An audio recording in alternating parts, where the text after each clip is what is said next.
nani bele jile la ikado adona kafo minye dabaka kolosili ikado amba damene kuma invamba abita politiki ka shuina sabula politiki ode nyo nyenembe bi anga jamana kono ambele jile kera pumakela ambele jile kera kolosili kela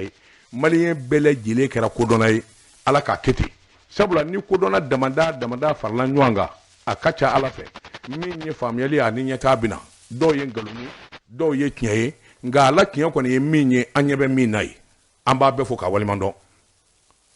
diko onga jamana e ka don bazmana ba ka don ngilu ati nyami ka temeninga ngache ni ku ka wulude ni mokago na sara beti yera soro. Alors qu'est-ce qui s'est passé? Jamanya fanga atotora kalo damodoy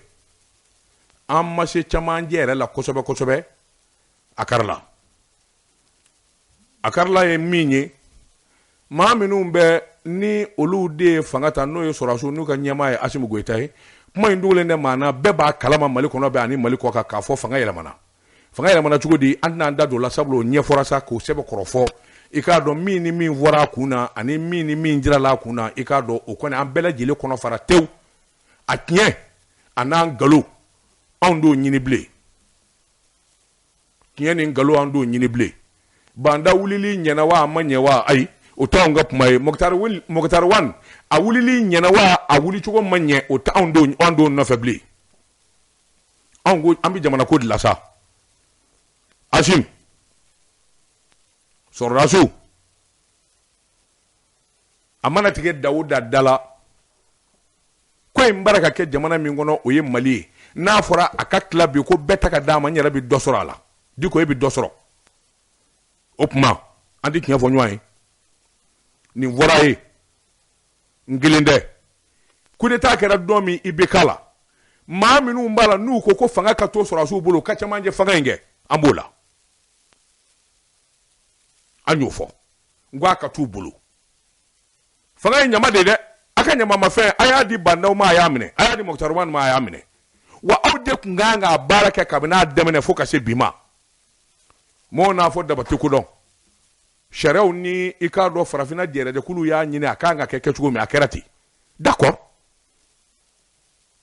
shara fanate mi mbi sosolike ka fo asimu goita manga ke prezanye donc iyi ka fe ke yamine anyebila ondale duila wa ambi tugila anda nye fasoko de anda inde makoe ni makodu ni karsa mbe karsa defe no do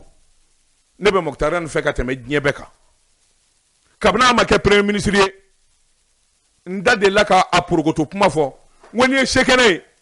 komi président ni premier ministre nyini beke wo moktar wan be ka wele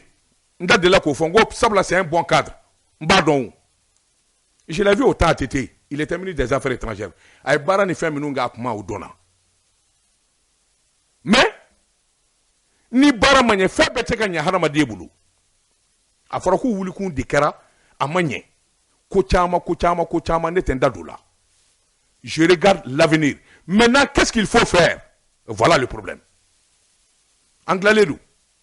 oni bina sanction ta français ban datugu o yabna gabakuru flama nyoti boble ko na envoya tlutidu ni kuma jara amina français bla ami yelama irisu fe irisu de bina andeme na fore ko tuabu ngache ni yo laje ko laje ni tuabu te ba so ma bledo tuabu bekile ga minu ngo irisu jamana ko olu de kafusa uti ngaloti ka uti manege gelami na ma ko na bi boala iba so ba don u ya foka da kundoka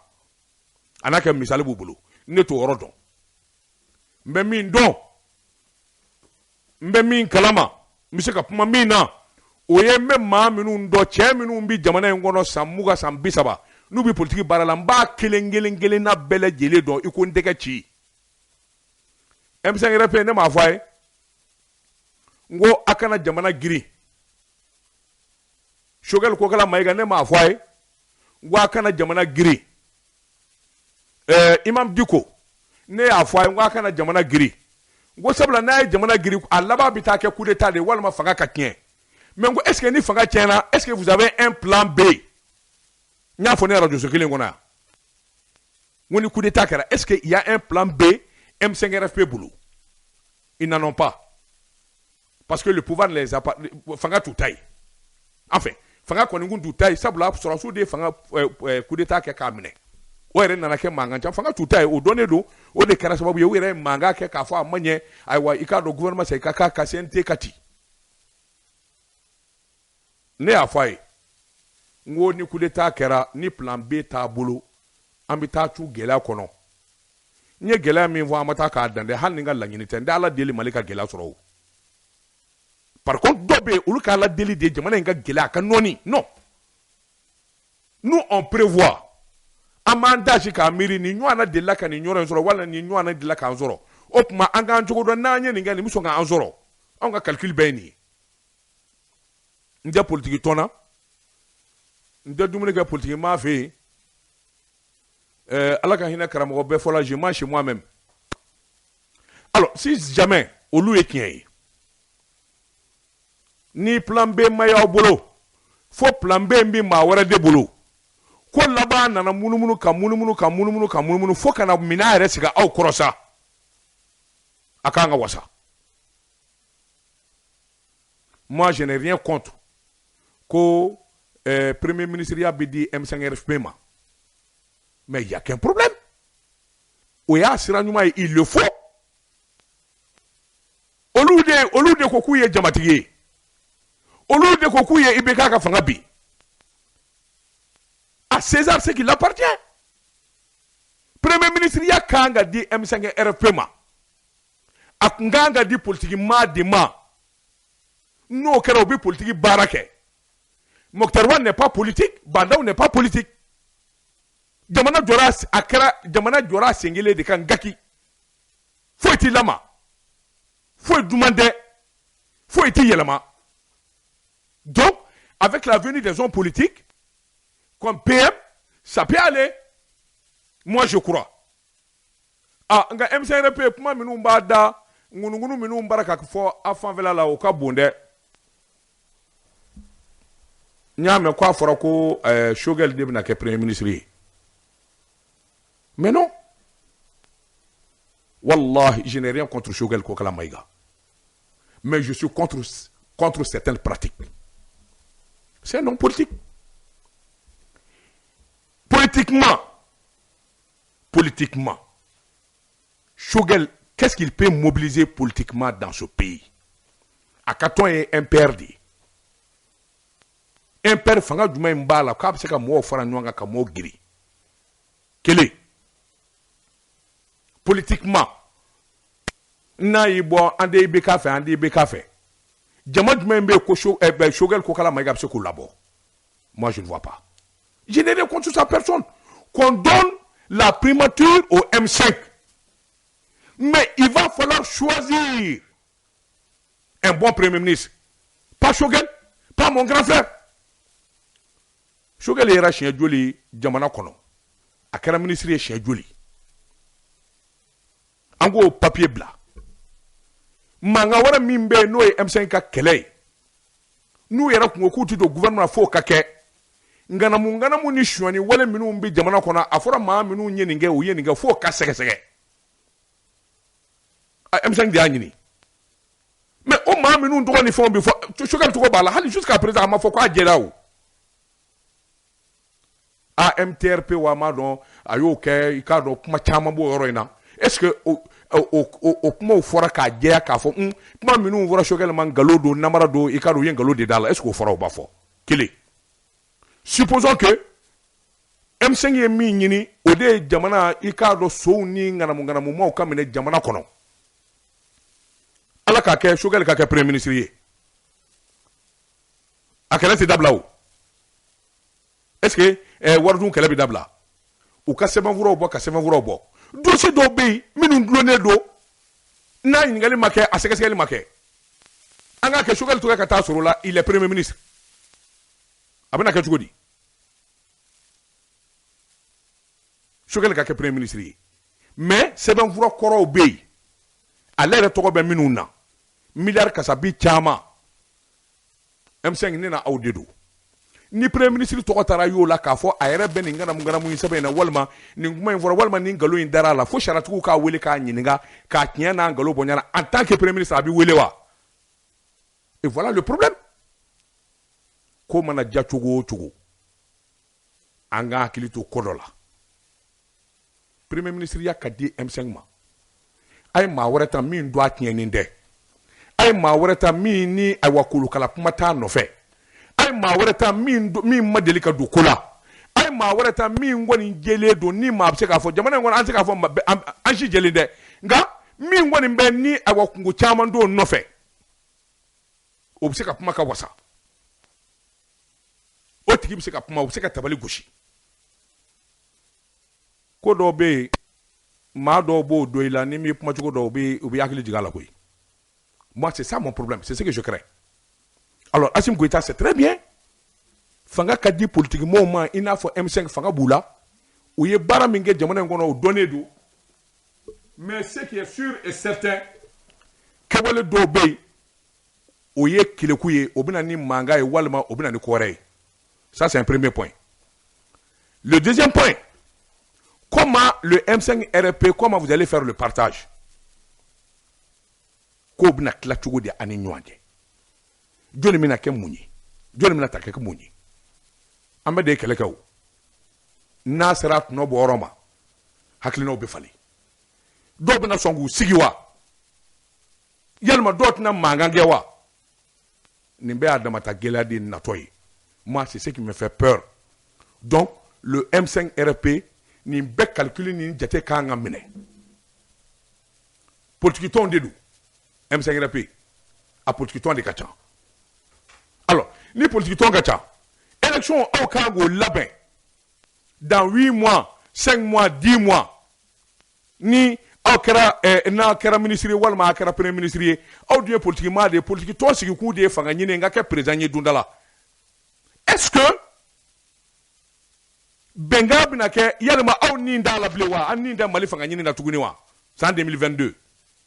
vous serez pas candidat ni maa kɛra candidat a ka tɔ kɔnɔ a tɛn'o dɛmɛ a tɛna politique tɔn dɛmɛ c'est ça la vraie question voilà pendant tout ce temps moi je réfléchis nin ko in bɛ se ka dilan cogo jumɛn na i ma min fɔ i siri yɔrɔ la kana fɔ i foni yɔrɔ la yani gouvernement ka sigi Assimi Goïta jamana den fanba dalen du la sokɔnɔmaa ni kɛnɛmamaa n ye mɔgɔw ka kuma mɛn min dalen du la o de ka ca min dalen di la an di fɛn dɔw fɔ ɲɔgɔn ye kabini fɛnw ma sigi a ka taa balan tuguni ala k'an kisi balani ma ɲininkali minnu kɛ i k'a dɔn bɛɛ kan k'i hakili jagabɔ est-ce que yani transition kura boloda kura ka daminɛ yalima tiɲɛ dɔw bɛ est-ce que o man ka fɔ ɲɔgɔn ye ko dɔw bɛ est-ce que o jate man ka minɛ sabula ni jamana sariya ta premier ministre welelen juge fɛ k'a bɛ taa ɲininka ça c'est un problème ne m'a fɔ n ko Sogɛl ye fɛn kɛ dɛ j'ai pas dit ça j'ai dit qu'il y a beaucoup de trucs contre lui o dun tɛ nkalon ye vérificateur général ka fɛnw bɛ yen a ka ca o tɛ dogona ko ye bɛɛ b'o kalama alors si jamais a fɔra ko ɲaami dɔ kɛra Sogɛl k'a ka ɲininka a ka sariya kɛ a bɛ se ka wele wa et voilà le problème donc moi je pense que le M5 RFP u kan ka jateminɛ kɛ k'a hakili jagabɔ dimi n'a donni na don min n'i k'i b'a dimi bɔ dimi wɛrɛ bi don i la min ka girin o ye teliya kojugu man ɲi c'est vrai wallah moi je n'ai rien contre ce monsieur je n'ai absolument rien contre lui mais je pense que ça c'est des paramètres minnu jate kan ka minɛ bon e yɛrɛ ye politique maa ye aw ye politique maa ye aw nana politique la waasa ka voter de ka kɛ président ye bon ni maa min b'o nɔfɛ Issa Mankoo cɛmancɛ fanga nɔfɛ un truc de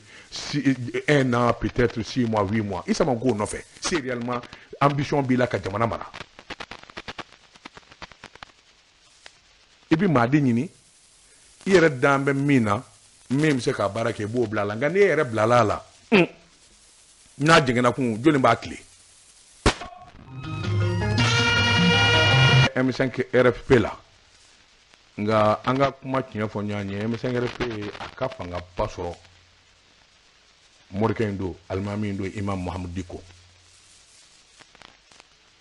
a ka fanga ba sɔrɔ bi Imam Diko b'a la il est où Diko kan ka mun fɔ a kan ka mun kɛ ni fana y'o waati ye sabula n'a ma ɲɛ k'a fɔ a jɛra n'a ma ɲɛ k'a fɔ bɛnkan kɛra n'a ma ɲɛ k'a fɔ a ye kɛlɛ kɛ kɛlɛ in ni a bɛ na ni dumuni ani hɛrɛ ye bɛɛ kan ka wele a kunna moi je pense que Imam Diko kan ka kuma u kan ka M5RP u kan ka segin ɲɔgɔn ma k'a hakilina kura jagabɔ n bi jɔrɔ min na ni politique ma damanda taara ka bila transition na ni vote sera parti politique kolo gɛlɛnw bɛ yen minnu ni olu ni u ti ɲɔgɔn hakilina na kosɛbɛ parti politique mana kɛ cogo sinaya b'u ni ɲɔgɔn cɛ il y a l'URD il y a l'ADEMA IBK ka parti tɔgɔ de il y a RPMB bon peut-être qu'u bɛɛ bɛna wele ka na don transition kɔnɔ c'est une bonne chose. Alors, mais comment on va organiser les élections? Comment on va organiser les élections? Est-ce que ça sera les mêmes personnes qui seront des candidats? Je pense que non. Odilango, Asim Goïta Kanga Puma, Ani Nunungasi Kapuma, Ka Fengelin vo baby ke minga mimbato aywa tieni wala te femi ngofe. Nega okrafi, aba dali doula. Pour une fois, ngaye malien chama ka bep makilinga. Akara nizi. Honnêtement, je vais être vraiment honnête. Et car dans fanga bin minye Asim Goïta ka neta fa coup d'état do. Allez fanga ba aller boulot toujours. Aya kalfa do mo machala aya minuna. Alors moi je pense que kodo kera vraiment c'est à saluer. Vraiment c'est à saluer. Vous voyez minumbi kunafoni di, c'est-à-dire sur les réseaux sociaux. Vraiment, moi, je les félicite. On était accrochés. Parce que l'information, il y en a qui sur la radio Mali, grève là. Vraiment. Donc, les réseaux sociaux d'OB, vraiment, ils donnaient l'information de façon simultanée. Bon, on a d'OB voir sur la radio. Mais vraiment, c'était extraordinaire. N'est choqué de quai à Keradou pour que qu'on fasse quelque chose. Donc je suis branché sur mon téléphone. Non, c'est extraordinaire. Félicitations.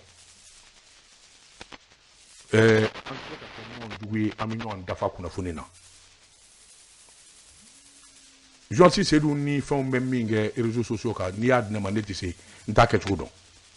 Mais peut-être que on va même voir radio là où tu sais quoi. Donc Amignon Dafa. Moi, je pense que c'est très important.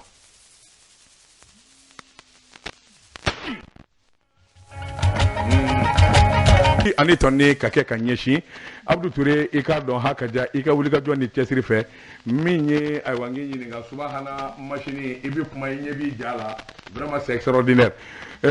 diko ika don minye wulika jo jamana mbe kangara minda jamana donye odi fonyango ba mai jamana kula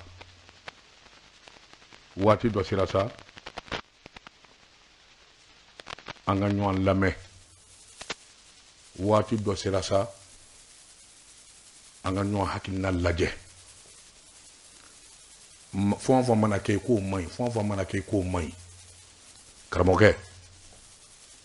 laba bebe tien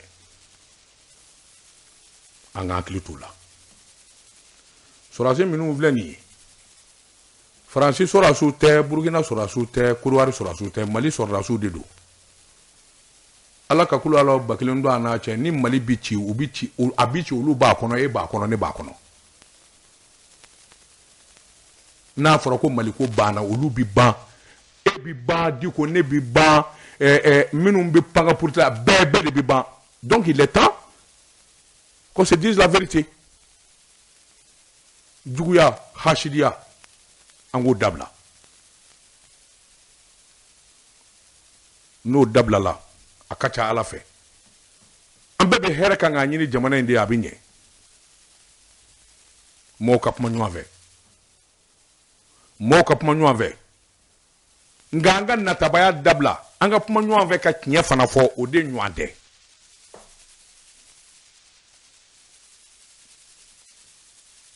sɔrɔsiw ne bi fɛn kelen de ɲini a fɛ a kana to bamakɔ kuma na ka ɲinɛ dondaw kɔ a ye dɔ fara a kan a kana ɲinɛ dondaw kɔ n bɛ to k'a fɔ an kelen kelenna bɛɛ lajɛlen ka kan ka k'an dama ta sɔrɔdasiw ye de ko e bɛ se k'a faamu cogo di an jɛ 400 bɛ dugu kelen la an jɛ 400 an bɛɛ kamalenkɔrɔ gosogoso ye cɛ saba bɛna moto la marifa b'u bolo ka na dugu bɛɛ lajɛlen jɔ a sen kelen kan ka sɔrɔ ni banna an balolen don an ni y'an da ye u nana an ka ekɔlisow datugu u nana nin kɛ u nana nin kɛ u nana nin kɛ o de la ne ko maliden bɛɛ lajɛlen kan ka kɛ cɛ ye bɛɛ kan ka kɛ sɔrɔdasi ye bɛɛ kan ka kɛ marifatigi ye maa 4 maa 7 cɛ 400 kelen bɛ ka dugu kelen fa kamalenkɔrɔ goso a bɛɛ ni y'a ta ye hey mai mototigiw tɛmɛna an ka dugu la allo dama u tɛmɛna bi han ne ko n'u tɛmɛna i bɛ se k'o la ka ne cogo di i m'a fɔ ne y'a fa walima i y'a siri i b'i ka jelikɛ wele k'o fɔ cogo di daba cɛ saba nana an ka dugu la an y'u minɛ k'u siri walima an y'u minɛ k'u di gendarme ma n b'o de fɛ nka e marifatigi tɛmɛtɔ ye siranna dugu yɛrɛ ka dugu bila n'an ma wuli ka jɔ boloda ka fara an ka sɔrɔsiw kan k'u dɛmɛ ko in di nɔgɔya dɛ sabula n'i ka gɛlɛ ko kabulu donc ni fana ni gɛlɛ ta k'a tigi sɛgɛrɛ a bɛ siran cɛ 12 cɛ contre cɛ 400 o b'i lakali cogo di an dun ma wuli an b'a fɔ ko anw ye cɛ farisiw ye an bɔra Damɔzɔn na an bɔra Bitɔn na an bɔra ɲininka bon an bɔra Maga Sunjata la est ce que anw kan ka maa kan ka n'anw babali bilen an ka jamana kɔnɔ an ka fara an ka sɔrɔdasiw kan sɔrɔdasiw a ye ko in kɛ ni hakili ye Asimu Goyita a ye ko in kɛ ni hakili ye a y'a bɔ a da fɛ dɔɔni diɲɛ maa bɛɛ lajɛlen ɲɛ coronen don Mali la bi tubabu tɛ yen américain tɛ yen i k'a dɔn bɛɛ lajɛlen ɲɛ coronen don Mali la bi i b'a fɔ k'an y'a dama ta ko kɛ k'a sɔrɔ kow bɔra ka taa taasira de fɛ ni fɛn min ma ɲɛ o fɔcogo ti ɲɛ min ye baabu laban ye o ye foroba cakɛlaw ka tɔn ye UNTM i k'a dɔn mankan in bɔra yɔrɔ min k'a fɔ ko ayiwa min ye fanga ye a binna Mokutari Wani ka taa se ɲininka bandaw ma o y'a sɔrɔ foroba baarakɛlaw bolo dulonnen kun don sanfɛ u y'a jigin u k'u ye ayiwa mankan bila u y'u jo ye sabula maa tɛ yen u bɛ taa ɲini min fɛ o maa tɛ yen président bɔra a la premier ministre bɔra a la e bɛ taa fɛn ɲini i b'a ɲini jɔnni fɛ bilen yarɔ kɔni i na ala minɛ fɔlɔ kuma caman bara ka fɔ nka ne ɲɛna kɔni o kɛra ko ɲumanba ye sabula ni alors UNTM ye a ka baara bila o bɛ kɛ sababu ye min ye mɔgɔw ye u hakili ka sigi dɔɔni sabula a don UNTM bɛ ka gɛrɛbu bɛɛ sen na a fɔra ko ninnu minɛna a ye min kɛ maliden la ala de b'a dɔn jatigɛ ni sira fɛ bon k'a sɔrɔ c'était an yɛrɛ dama de don siranko tɛ an yɛrɛ dama don siranko t'o la. Alors, moi, je pense que ça, c'est une très bonne chose. Donc, Fanga Kura Mimina Sigi, ni Nyame ko Assimi Goïta, il est confirmé, ou de Forani, ni au demain, ko Alebike président, ni Farafina, Djerekulu, ni Fon, nous, Malana, Andoro, au Manga, Natouni. Nous, Koningera Sabati, fait, Premier ministre, si Gourma, Kasiki Jona. Assimi Goïta, mais quand Rekelenda ye, kana Sumaya May. Ko Sumale May. Na fora Gourma Bessiga, a Sumayali May. Premier ministre bi sigi a sumalen maɲi a ye ko teliya o de ka fisa parce que plus ko bi mɛn suspicion bi caya ɲininkaliw bi caya ne bi don ne ti don nin bi kɛ tan nin bi bɔ tan o damanda bɛna kɛ a damata mankan ye fanga y'i ta ye premier ministre sigi ka gouvernement sigi an bi kɔ diko waati min bolo dara a dafara